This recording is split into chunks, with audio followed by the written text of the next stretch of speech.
I wish I had a proton pack right about now. What's going on, guys? I'm Chris, and welcome back to another video. So today I'm giving you my ranking of all 5 Ghostbusters movies with the release of Frozen Empire. But before I do, be sure to hit that like button and comment down below your ranking of these 5 movies. Where does Frozen Empire land for you? Subscribe and hit that notification bell to help reach my goal of 150,000 subscribers here on the channel. It would mean a lot. If you guys want to watch movies and TV shows with me, you can do so on my Patreon, link down below. I'm currently working my way through Stranger Things, but I'll be venturing into other movies and shows very soon, and your support over there means the world and allows me to continue making these videos, so consider joining the Filmstock Patreon community. Alright, so quick backstory for me when it comes to Ghostbusters. I did not grow up with these films. I know that is blasphemous to some of you, but I didn't watch these movies for the first time until I was 20 years old. Even then, I just watched Ghostbusters 2016 for the first time today, to be frank. So I have very fresh thoughts on this franchise as I just did an entire rewatch of them all, including Frozen Empire being a first-time watch. So I'm just gonna rank these things, no bias, no nostalgia here. If this upsets you, it's just my personal ranking as someone who did not grow up with these films. So coming in dead last at number 5 is going to be Ghostbusters 2016. This is the all-female Ghostbusters remake. I did not care for this movie. It just wasn't funny. And you know, there's great talent involved with this film. Kristen Wiig is the front woman of this film, and she's great. She's hilarious on SNL and in other films I've seen her in. You've got Kate McKinnon, Melissa McCarthy, Leslie Jones. There's talented people in this film. The writing is really what fails this movie, in my opinion, as there are characters in this movie who might just be the stupidest characters I've ever seen in any movie, period. It was so frustrating to watch these morons walk around in this movie. Like, it almost took me out of the movie entirely, the pure stupidity this movie showcased. It was not funny either, which didn't help its case, but I will commend the visual effects. It's something we hadn't seen up to this point in the franchise. The ghosts have this like luminescent glow to them that I really dug, and so I can respect the visual effects department here and thought they did a great job with it. The comedy just didn't work. Like, it was line after line of crickets for me, where someone would crack a joke and I would just be like, oh my gosh, that was not funny at all. And I think that just boils down to the writing. The movie also just feels like a shell of what a Ghostbusters movie should be. Like,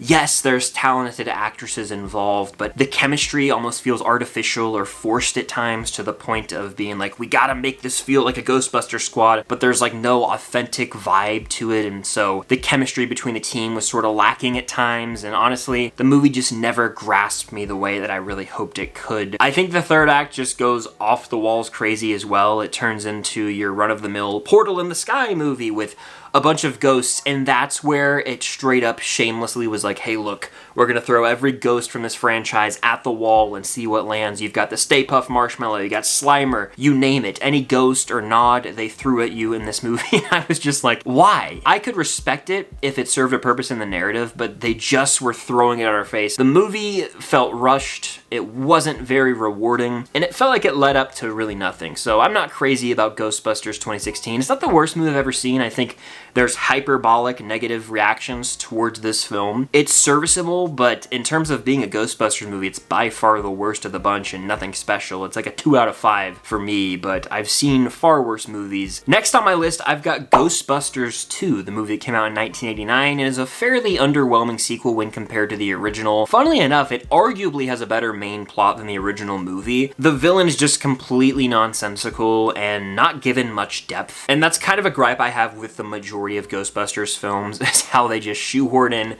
some ghost plotline just to have a big third act showdown. I care more about the team and the characters, and that's what I can dig about Ghostbusters 2, is we get to see our squad together for the most part. There are portions of this film where they're sidelined seemingly, and that was frustrating because in a Ghostbusters movie, what do I want to see? I want to see the Ghostbusters, you know? Ghostbusters 2 just comes off as surprisingly bland to me. Like, by the time the credits roll, I was sitting there and I was like, you know, this movie's just not my jam. It's fine. I would watch this group of Ghostbusters do just about anything and have it be serviceable entertainment, but this is a pretty lackluster sequel, and that seems to be the consensus with most fans. Like, it's almost too far-fetched, even for Ghostbusters. Just above that, I've got Ghostbusters Frozen Empire, the new film that just hit theaters. You can check out my full review linked up above and in the description of this video, but I thought Frozen Empire was a solid watch, just a really fun time at the movies, and what I've come to realize over the course course of this rewatch of Ghostbusters, the whole franchise, is that that's kind of the point. You go to these movies to have fun, have a bit of escapism,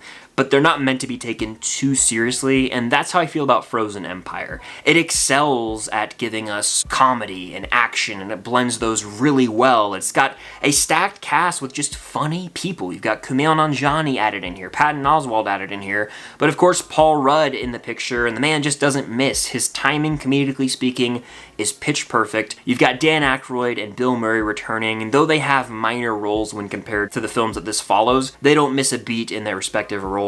But at the center of Frozen Empire is McKenna Grace as Phoebe, and her character, like I said in my review, is the core of this film to the point where everything revolves around her. She feels isolated and lonely. She's just a 15-year-old teenage girl in New York City, no longer Somerville like in Afterlife, and she's trying to find friends or some sort of companionship, and she feels lonely. The movie does a good job portraying the angst that surrounds being a 15-year-old teenager. The movie also explores the Spengler family dynamic, with Paul Rudd being the dad, but is he really? Like, this family doesn't follow your traditional mold, and so over the course of the film, they're trying to figure out what their roles are within the family, and I thought the movie did a great job of shining a light on that and the struggle of having a quote-unquote normal family in society today. Now, the movie is a bit of a step down from Afterlife because I feel like it lacks some of that emotional depth and heart, but my issues with Frozen Empire are that, number one, the third act is predictable as ever, in a sense that you know what's going to happen before it goes down, but also you've just seen it before. It doesn't feel fresh, whereas with the first two acts, it feels like the movie was taking some risks and introducing new concepts within the world of Ghostbusters. The third act, to me, was pretty much copy-paste. Almost felt like something out of a DCEU movie at times, which turned me away a bit. But of course, my other issue with the film is that there are too many character groupings in the film, making for some characters to feel sidelined or not having as big of a role as I would have wished. But also, it doesn't allow for as much depth with characters. There's not as much of a connection there, and because we're in New York City now, the scale is bigger. Inevitably, that was going to be the case. You can't have every character be really well written and developed, whereas in Ghostbusters Afterlife, you're in Somerville, Oklahoma. It's smaller scale, there's less characters, so you could have a lot more heart-to-hearts with characters and explore their emotions, more so than in this movie, where there's just a lot going on, because there's a lot of new characters introduced on top of the legacy characters, and the characters introduced in Afterlife, so it can just feel a bit overwhelming, but through and through, I really enjoyed my time with Frozen Empire. If you're a diehard Ghostbusters fan, you'll eat this movie up. The theater I saw it in had people dressed up with their proton packs and everything. They were ready to go. There was a high energy in that theater, and honestly, I enjoyed the movie. The more I sit with it, the more I do enjoy it. It's definitely not perfect, but it's par for the course when it comes to Ghostbusters films, and that's A-okay. Now, this is where things are going to get controversial, and you guys are just going to have to deal with it because it's my opinion. My runner-up in this franchise is Ghostbusters, the one that started it all and came out in 1984. It's become a pop culture icon for a reason. I think it has the catchiest movie theme song maybe ever. I have not been able to stop humming it or singing it just in my day-to-day life ever since I've started rewatching these films. And the movie is really carried by the chemistry of the main group. Bill Murray, charming as ever, as always. I mean, the man really doesn't miss. And as Peter Venkman, he's hilarious, he's got the quips, he's sarcastic but lovable in a way. Dan Aykroyd as Stantz is awesome, and of course Harold Ramis as Egon Spengler. Great. I love the chemistry of this group over the course of the movie as they assume the role of being these Ghostbusters in New York City. But when it comes to this movie and a lot of the films in this franchise, for me, if I think too hard about the plot remotely, it can really take a hit on my enjoyment level because it's just nonsense. Like, I don't really know how else to explain it, but every time I revisit Ghostbusters, the movie flies by, and that's a good thing, but at the same time, I'm like, a lot of these concepts just feel really shallow. Like, I love the chemistry of the group. There's this fun vibe that the movie emits, obviously, and Sigourney Weaver's awesome as Dana Barrett. You've got Rick Moranis cracking jokes as Louis Tully, but there's just something missing, and I'm not sure what it is, and I think when I sit back and really look at it, it's the emotional connection. There's not a lot of heart in this film. Yeah, it's iconic, and you have to factor that in. And when I go and watch it, I'm like, yeah, this is an 80s classic. I respect it for that, and I get why people love this movie. To me, it's always just been a solid watch. It's enjoyable, and it's undeniably iconic, but for me, it's never really held a candle to some of the other best of the best films the 80s has to offer, say a Raiders of the Lost Ark, a Back to the Future, or a Karate Kid. I just didn't grow up with it, and I feel like not having the fond childhood memories or the nostalgia for it allows me to view this film a little more objectively than others. And so I'm able to kind of pick out these little details where I'm like, that makes no sense. They didn't explain this regarding this ghost at all. A lot of like the main villain plot specifically is just shoehorned into the film and feels random in a way, but I'm willing to look past all of that because of how much fun I have with the movie. But my favorite film in the Ghostbusters franchise is Ghostbusters Afterlife. To me, this is a legacy sequel done right. There is this sense of adventure and excitement from the opening, and I really thought this movie perfectly balanced the introduction of this new generation of Ghostbusters with those nostalgic nods or callbacks to the original films.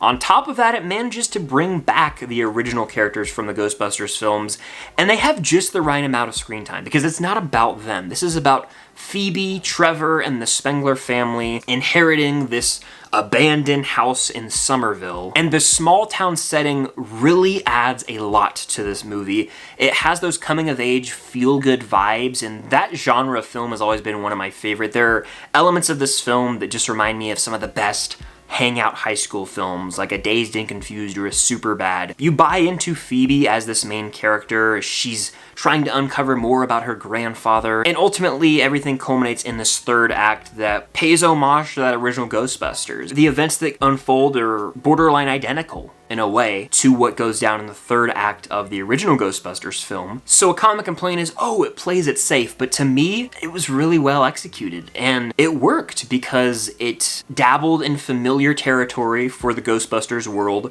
while still having a bit of a unique twist on how the events unfold. And again, coming from someone who didn't grow up with the Ghostbusters movies, when I went and watched Afterlife, I was just able to resonate with the main characters more so. Specifically, Phoebe, Trevor, and Podcast, this younger generation of kids who have this idea of the Ghostbusters, and they've heard of all these stories from New York City in the 80s, and so there's this idea of the Ghostbusters they have in their head, but they themselves have this sense of adventure and they're trying to figure out what's going on. So in a way, it's almost like a mystery vibe. Very comparable to something like Stranger Things that I love. To me, this movie just fires on all cylinders. It's pure excitement, and it really blends the legacy Ghostbusters characters with this new generation that is introduced, and all of that creates a movie that is packed with heart. I'm on the brink of tears by the time the third act rolls around, as this movie pays respect to Harold Ramis so well, and just feels like a love letter in many ways to the Ghostbusters series as we know it. It has the most heart, without a doubt in my opinion, which is why it is my favorite. I love the feel and the vibes of this small town coming of age adventure,